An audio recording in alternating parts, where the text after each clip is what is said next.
ഇപ്പോൾ ഞാൻ പറയാൻ പോകുന്ന കഥയല്ല, യഥാർത്ഥത്തിൽ നമ്മുടെ നാട്ടിൽ തന്നെ സംഭവിച്ച ഒരു കാര്യം തന്നെയാണ്. സംഭവം നടക്കുന്നത് 2021 ഓൾറെഡി വിവാഹിതയും ഒരു കുട്ടിയുടെ അമ്മയുമായ യുവതി സോഷ്യൽ മീഡിയയിൽ ഒരു യുവാവുമായി പരിചയത്തിലാകുന്നു. നിങ്ങൾക്ക് ഊഹിക്കാവുന്നതുപോലെ തന്നെ ആ ബന്ധം ഒരു പ്രണയമായി തീരുന്നു. പിന്നീട് ആ യുവാവ് യുവതിയോട് പറയുന്നത്, എന്തായാലും നമുക്ക് ഒരുമിച്ച് ജീവിക്കാം, പക്ഷേ ഇനിയൊരു കുട്ടി കൂടി ആയിക്കഴിഞ്ഞാൽ ഒരിക്കലും അതെനിക്ക് താങ്ങാനാവുന്നതല്ല. അതുകൊണ്ട് ഇനിയൊരു കുട്ടി കൂടി ഉണ്ടാവുകയാണെങ്കിൽ ഒരിക്കലും നമ്മൾ ഒന്നു ചേരില്ല എന്നായിരുന്നു. ആ യുവതിയോട് അങ്ങനെയാണ് ആ കാമുകൻ പറഞ്ഞത്. കാമുകനെ സ്വന്തമാക്കാനുള്ള അതിയായ ആഗ്രഹവും മോഹവും കാരണം താൻ ഗർഭിണിയാണ് എന്നുള്ള വിവരം കാമുകനോടും ഭർത്താവിനോടും ആ യുവതി പറഞ്ഞില്ല.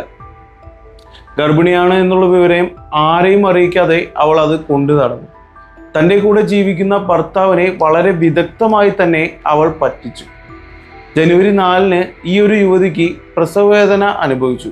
അതിൻ്റെ ഭാഗമായി കുളിമുറിയിൽ വെച്ച് കുഞ്ഞിനെ പ്രസവിച്ചുകൊണ്ട് വീടിനടുത്തുള്ള റബ്ബർ തോട്ടത്തിൽ സ്വന്തം കുഞ്ഞിനെ ഉപേക്ഷിച്ചു.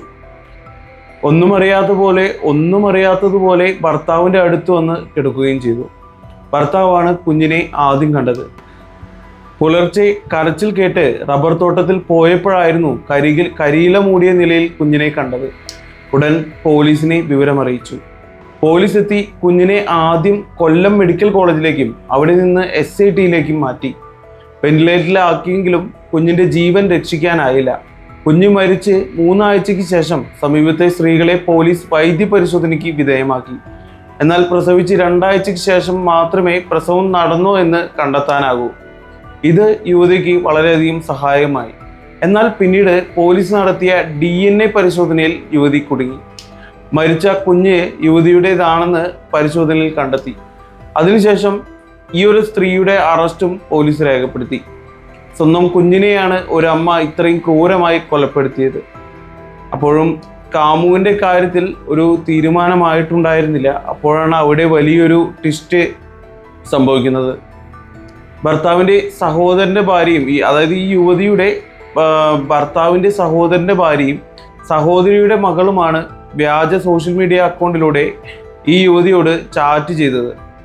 എന്തായാലും അങ്ങനെയാണ് പോലീസ് കണ്ടെത്തിയത്. എന്നാൽ സംഭവം പുറത്തു വന്നതോടെ ഇവർ രണ്ടുപേരും, അതായത് സഹോദരൻ്റെ ഭാര്യയും അതുപോലെ സഹോദരിയുടെ മകളും പുഴയിൽ ചാടി ജീവൻ ഒടുക്കുകയായിരുന്നു. ഇപ്പോൾ ഈ കേസിന്റെ വിധി വന്നിരിക്കുകയാണ്. 10 വർഷം തടവാണ് യുവതിക്ക് വിധിച്ചിട്ടുള്ളത്. 2021 വലിയ വിവാദമായ ഒരു കേസ് തന്നെയാണ് രേഷ്മയുടെ ഈ ഒരു കേസ്. രേഷ്മ എന്നാണ് യുവതിയുടെ പേര്. കുട്ടിയെ ഉപേക്ഷിച്ചതിൻ്റെ പേരിൽ 1 വർഷം കൂടി ശിക്ഷ അനുഭവിക്കണം.